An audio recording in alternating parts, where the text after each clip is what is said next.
And welcome back, my fellow fiends, to Let's Play Shin Megami Tensei Nocturne. Last time we returned to Ikebukuro after it got nailed by the Nightmare system. This time we are ready to move forward with the game. Our next lead is Kabukicho Prison. Allegedly, Isamu decided to go there in order to commune with a mannequin prophet. Well, at least that's what he said he was going to do. Hopefully he doesn't run into any trouble. Now, before we go forward, one thing that I neglected to actually go over, even though I said I would in the previous video, is Anathema. Anathema is our new Magatama for defeating Ose, and it is a very, very good one, actually. Something to consider. I do actually kind of want Mana Drain, but that's not a big enough priority. Anathema itself, the reason it's so good is that it nullifies death. So this is basically our only protection against the death status, death type spells for a very considerable portion of the game. On top of that, it's just statistically a pretty cool Magatama because look at that massive +8 magic. One of the best boosts you can hope to get from Magatama in a given stat. No Magatama in this game gives any more than 10 in a given stat, and it isn't until you get the ultimate Magatama, I think, that you get one that gives more than what Anathema does, so that is really useful, very handy in random encounters when you don't need the insurance that Kamudo affords you. Speaking of insurance, we're going to want to equip Iomante for the first boss fight that we're going to be getting in today, because he likes to use mental ailments, or particularly a mental ailment attack that can be very devastating if you don't nullify it.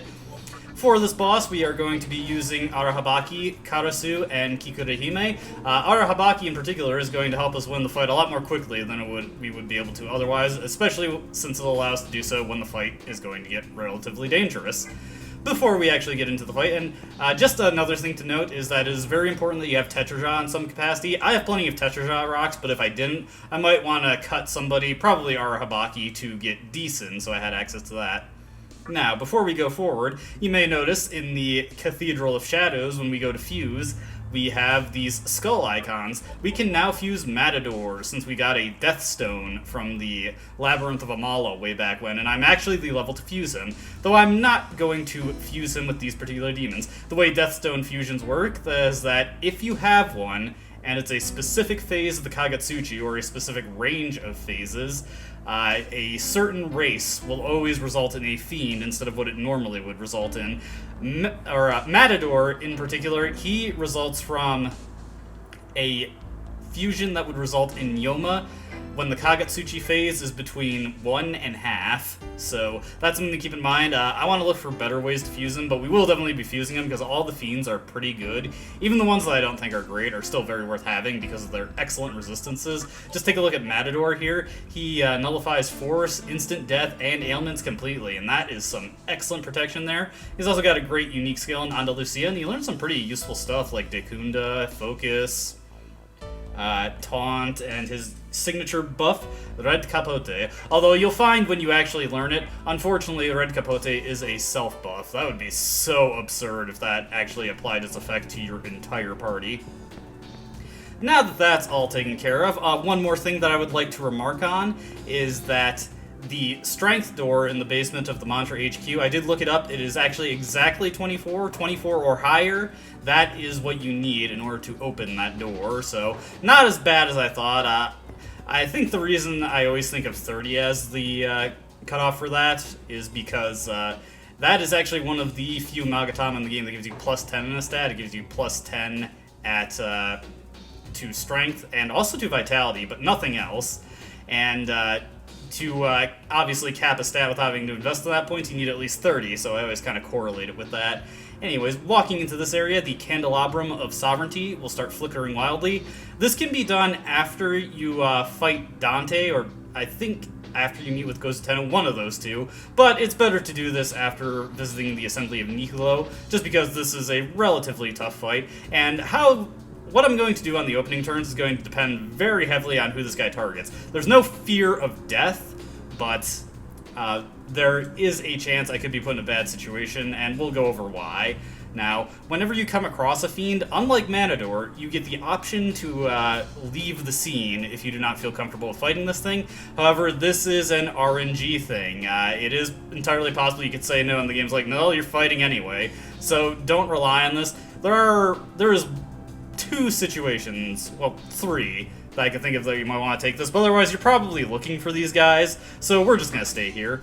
Game gives you another chance to back out. Once again, it's an RNG check, so don't even really worry about it too much. But we've got our second Fiend battle, quite a bit of time after Matador. This guy's all got one of my favorite introductions. And suddenly he's there, whips around, and he's behind.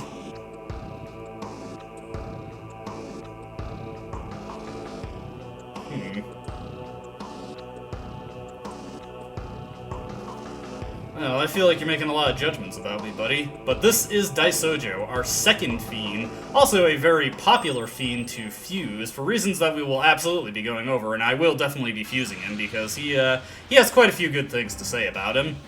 Now, to open off this fight... Okay, that's actually one of the more desirable things he can do. He can do attack, or he can use his signature move, Meditation, twice. Meditation is the ultimate drain skill in the game. As you can see, it took over 80 HP from a character and over 70 MP. It is very strong. It has a fixed damage range that is only augmented by buffs and debuffs, so it'll never get any stronger once you get to fuse this guy and actually use it yourself just through leveling, but it can be augmented through buffs and debuffs. Anyway, that's very fortunate they decided to hit Arahabaki, because Arahabaki's not going to need too much MP for this fight. To start off, we want to hit him with 2 War Cries. Now, Daisojo's critical failing is that he does not have access to Dekunda or Dekaja, so you can buff up and debuff to your heart's content. I want to get the 2 War Cries in, because that will greatly reduce the damage that Meditation does, as well as just neuter his offense in general. We'd really like to get accuracy and evasion buffs and debuffs in. Karasu's just going to be passing for now. Let's get another War Cry in, and now that I've gotten those in, I want the Demi-Fiend to use a Tetraja Rock. It's very unfortunate we couldn't dodge there, but I go into this fight expecting to have to use a Great Chakra anyway. So once again, Karasu's just going to pass.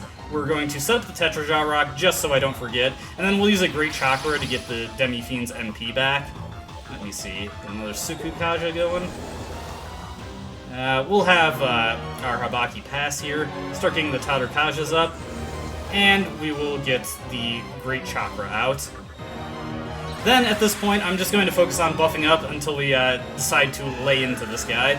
It's very desirable if he misses, of course, but not getting so lucky with that right now. Not something you always guarantee is going to happen, which is obviously the big weakness of evasion strats, but when you get Sukukaja and Sukunda up to a relatively high point, it becomes decently reliable, and you can start counting on it a little bit. At this point, I'm going to have Arahabaki start focusing, and I want to cap out our offense buffs before I do a particular thing. We also want to get a certain amount of damage on him.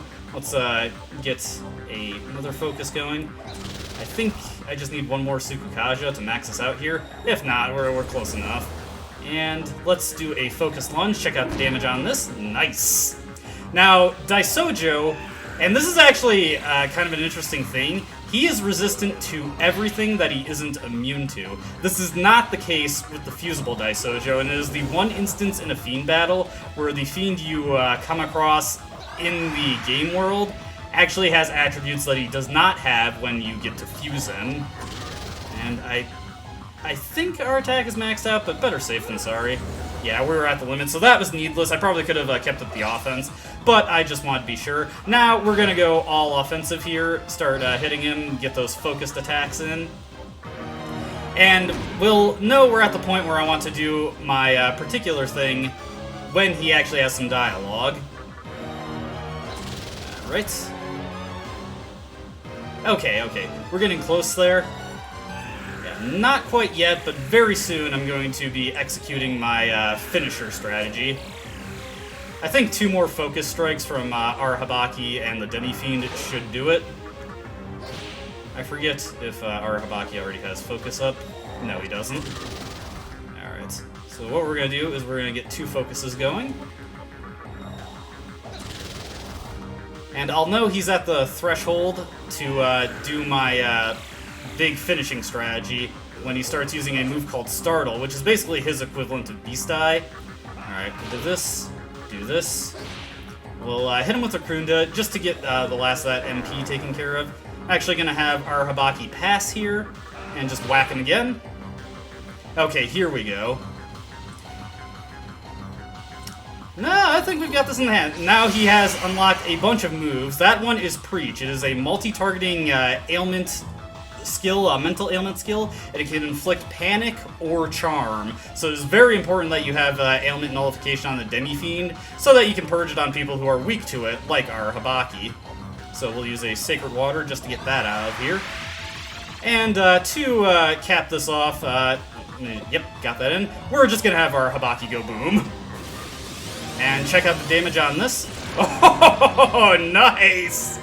Yeah, so Kamikaze is a physical skill that is also Almighty type, so it gets around his resistance to physical skills, and with maxed out buffs and focus, and especially if you're lucky a crit, it does insane damage.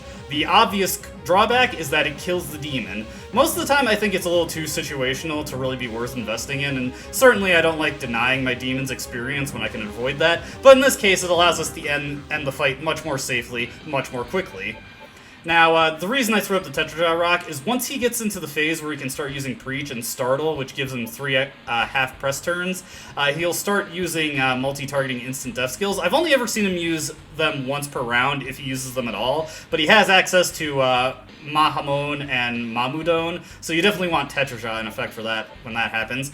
We're going to take Secunda. This is just a temporary stopgap skill until I get something better. We're going to get rid of Mind's Eye. It's not reliable enough, and I don't really think it's worth it. And no, never take a skill change. What do you got for me? Alright. I can never say no to more ailment clear items. Alright, but we got the Candelabrum of Eternity from Deisojo. Very nice. That is the first of 2 fiends we're going to be fighting in this video. You got 2 big optional boss fights coming up. I'm just gonna leave our Habaki dead for now. We don't really need him. And we're going to pick up some miscellaneous treasures that are dotted around Ikebukuro. And unfortunately, I'm kind of on the bad cycle of a moon phase, so gonna have to spend some time. You might have noticed, if you had an astute eye, there is a mystical chest up in the catwalk there, so we're just gonna go grab that. Thankfully, none of the enemies inside Ikebukuro proper are high enough level to overcome Pisaka's Estoma spell. So, we'll head over here, and while I'm thinking of it, for the next fight we're going to be getting into, we absolutely want Shiranui equipped. If I was using a slightly different strategy, I would probably equip Kamudo instead, but for the one that I'm going to be using, I really want Shiranui, just as some insurance. Alright, now I'll cut ahead to when it's full Kagetsuchi again.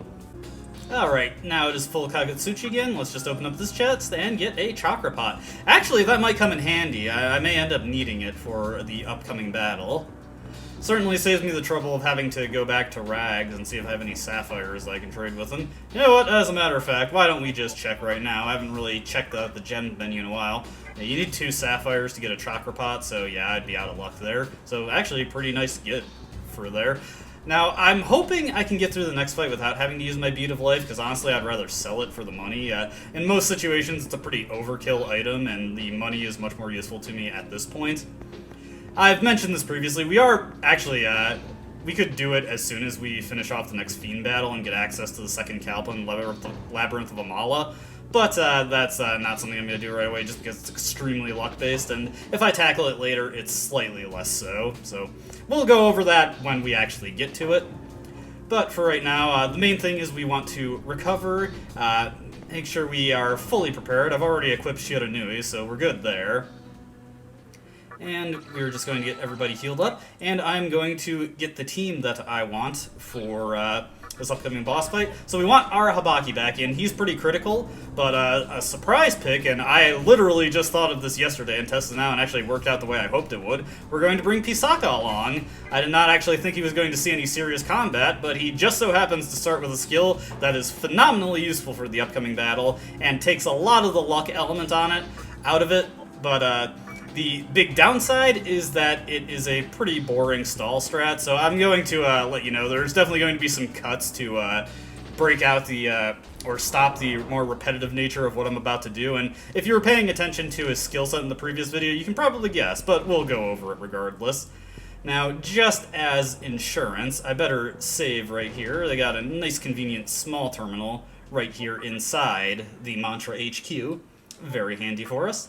And again, make sure you have Shiranui equipped if you're not running a team that has fire resistance. This can actually be a pretty difficult fight for the situation I'm in, because compared to the first couple of times I played this game, where there's a lot more wandering around and getting into fights and getting a lot more levels along the way, I was usually around like level 37 to 38 at this point. Obviously, I am considerably under-leveled in comparison, and maybe with like 5 more levels I could do a more consistent and offensively oriented strategy.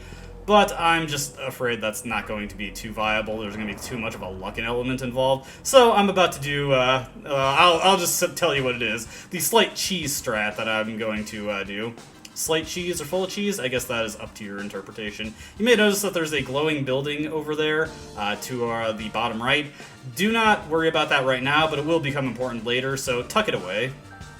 But as soon as you step onto the highway, the candelabrum was flickering when we exited the Mantra HQ, and we've got a Fiend battle on the world map.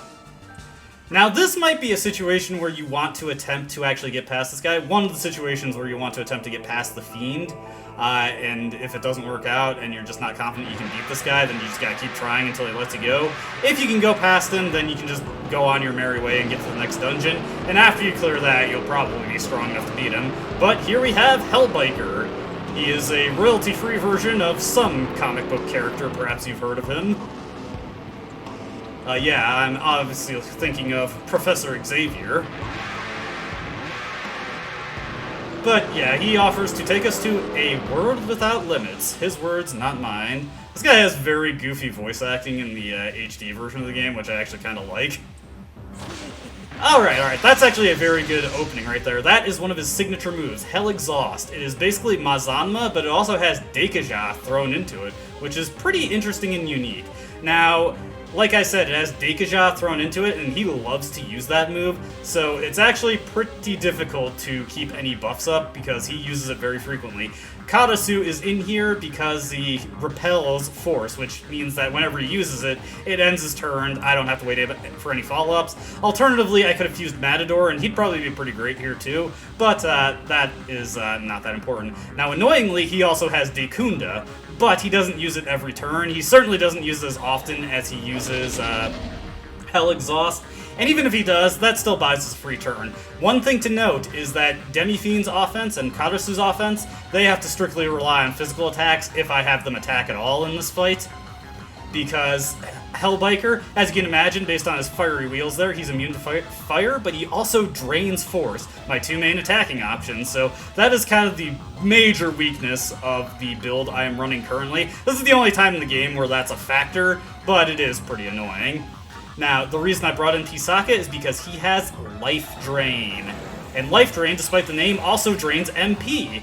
And it's a pretty good amount, too. And the reason I want to drain his MP is because this guy has a huge variety of offense. He has a fire multi-targeting attack, he has a physical multi-target attack, which if that crits, it can get very ugly, and that's why Arahabaki is here. And of course he has Hell Exhaust, and he just throws these attacks out constantly, and when he gets closer to dead, he increases his turn, he increases his turn count, he picks up a move called Hell Throttle, which is basically a modified version of Beast Eye, much like Daisojo's Startle, gives him 3 half press turns, and that can cause him to lay on the damage very, very quickly. So I want to take this carefully, and I don't want to get him too weak before I've drained all of his MP, and we can easily stall him out and take a lot of his MP, and not have to worry about him being able to attack at all, basically, because he much prefers to use magic in the back half of this fight. There is Hellspin, and that is why Arahabaki is here. It's also the reason why I would like to have, what is it? Kamudo equipped, if I could, just because if he throws out normal attacks and then Hellspin crits, that can put us in a very dangerous situation, but as long as Warcry stays up and he only has one attack afterwards, I'm usually pretty safe. The big thing I have to worry about is my MP in this battle, so we gotta be mindful of that. One thing I am going to do is use Makatora for the only situation where I can think that it would actually be useful in battle, is that it will stall out the MP drain on the Demi-Fiend, since there is a very real chance he's going to have to use Warcry and Secunda and all that jazz, and those are some pretty expensive moves that'll drain us out pretty quickly. Now, if I can, and if I can keep it, I'd like to throw out Makakajas, since that will increase the strength of life drain. He does not always let us keep that in play, but if we can manage it, that'll work out. Now, like I said, he has Dekunda at his disposal, but he does not always use it, so I'm not too worried about it at this point, but this is the point where I'm going to just cut it out, because this is going to be a very stall-heavy fight, and it's not terribly interesting. So I'll just cut ahead. If I damage him enough to the point where he actually gets new dialogue, then we'll advance. I'll cut to that, but otherwise, I'm just going to be doing my thing here, draining him until he can't fight back. So see you when the situation changes.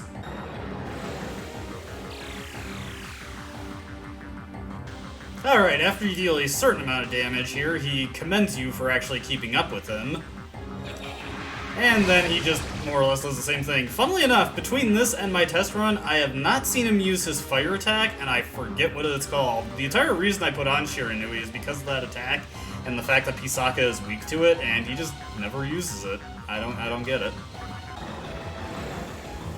Alright, actually, not long after that dialogue, whenever you recover under 30 MP, that means he is out. And as you can see, he tried to use Hell Throttle to give himself more turns, no MP. Tried to use Hell Exhaust, no MP. And now all he can do is regular attacks, which is much easier to keep under check. At this point, we're just going to start focusing and laying down some heavy physical attacks on him. Demi-Fiend's case, well, actually in Arahabaki's case also, that's really their only option, but yeah, you understand what I mean, I'm sure. And we'll, you know what, we'll throw out another Secunda just in case. I'm going to use Lunge for my damage, and Lunge does have a pretty sizable accuracy penalty, so I want to make sure that doesn't miss. But yeah, now we can just wail on him with our physical attacks. Karasu is just going to have to throw out his normal attacks.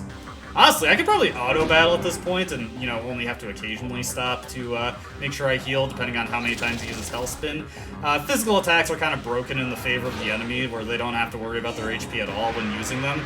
But yeah, you see, he keeps trying to use Hell Throttle, just can't do it. If you're high enough level, and in one of my playthroughs I was, you could have Deisojo, and the MP drain strat works a lot better, just because meditation drains so much more. But yeah, not the flashiest way to win that, and honestly, I probably could run a more offensive set. The reason I didn't is because in my previous playthrough, I didn't have Karasu, he was still Copa, and that was not strong enough to weather his other assault, but with the ability to repel Hell Exhaust, particularly on those turns he uses Hell Throttle, that ends his turn immediately, and that gives me a lot more defense, but I didn't really think it was worth it. Arahabaki learns Mahbufala off of that level up, and we're going to get rid of Needle Rush since I'm never going to use it. Lunge is good enough for our purposes. The main thing about that is notice that in Arahabaki's skill list, he learns Stone Gaze, which is a skill that petrifies the enemy. There's going to be two relatively difficult boss battles where that is actually very important. And what do you got for me? Hey, Attack Mirror, that's a pretty rare item, something we either get from Mystic Chests or have to trade in gems. But for defeating him, we get the Candelabrum of Dignity. Not too bad. Also, at this point, we can actually head deeper into the Labyrinth of Amala if we so choose, and I will be doing so in the next video, but not this one. However, with that out of the way, we do have a little bit to go. Let me see here. We'll just throw that on. Karasu, I don't really need to worry about his MP. Pisaka can just go back into reserve. And on the off chance that we get hit by something nasty, I'm just going to give myself a little extra MP with the Chakra Drop. Probably is not an issue, but you never know, you never know. Also want to put Kamudo on now that we're done with our other business. Now, because I was running an MP stall strat, that is the reason why I would have really liked to have Mana Drain, and it was very tempting to equip that on the Demi-Fiend in order to take advantage of that, but off of the experience I got from Deisojo, I mean, but I felt that having the immunity to Preach was more important, so that's why Iomonte won out. And anyways, Secunda ended up being useful in that fight also, so it all works out. So they're using a prison in a very traditional way, I see. Now, these boggy areas here are swampland that damage you if you walk over them. To counteract this, you either need a float ball or Liftoma from our handy-dandy Pisaka. This guy's already earning the money I spent on him back in spades. Unfortunately, much like the repulsing and attracting effects, it also wears off during New Kagetsuchi regardless of when you cast it. Pretty annoying, but it is what it is. Now this treasure right here, this is Soma Droplet. Very nice, very nice. One thing to note about Soma Droplets, even though it says it heals your HP and MP moderately, it actually, same as Life Stone and Chakra Drop would say that, it actually does heal a little bit more than those. I think it's like around 50%, or definitely over 40% or so. Now here is the Kabukicho Prison. First order of business when entering this place, as soon as we get the title pan over here, we want to hang a right and head straight into the terminal. This is a large terminal, so we can teleport back to any area to do our business, which is good, because a terminal is the only thing that is in here. There are no healing fountains or anything. Let's save our progress. Well. And this video is not going to go on too much longer. I feel like having the 2 boss fights was good enough, and sorry for the belch there. But when we enter Kabukicho, we will find that there is actually not that much awaiting us here besides the terminal. What do you got to say?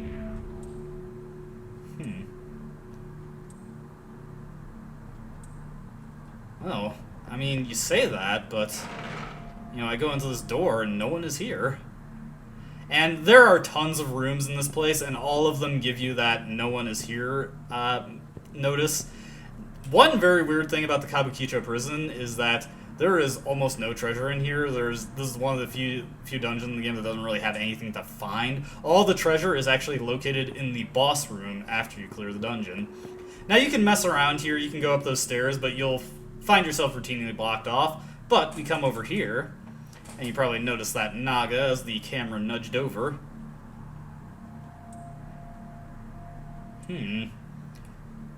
Looks like someone's already taken over to try and fill the power vacuum left by Gozuteno, but the guy has disappeared into that strange mirror-like object.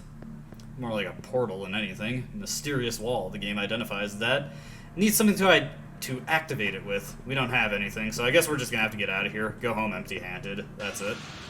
There are quite a few enemies in here to run into, and some of them are actually rather dangerous. Here, it's actually kind of funny we get these guys. Now, the Nagas are weak to fire, so I can very easily solve this with Fire Breath, so why don't we do that? As you can see, they have electrical skills. Now, off-screen, I may go back and actually fuse a demon who is very helpful here because it nullifies electrical skills to a pretty substantial degree. But that's just something I may do. I'm not sure if it'll be necessary. Definitely, though, if you can afford to get electrical resistance on your team, it is a good idea to pick it up in this dungeon, because those aren't the only enemies that can nail you with electric attacks. Alright, so once you head a little further out back into the main area, your voice coming from somewhere.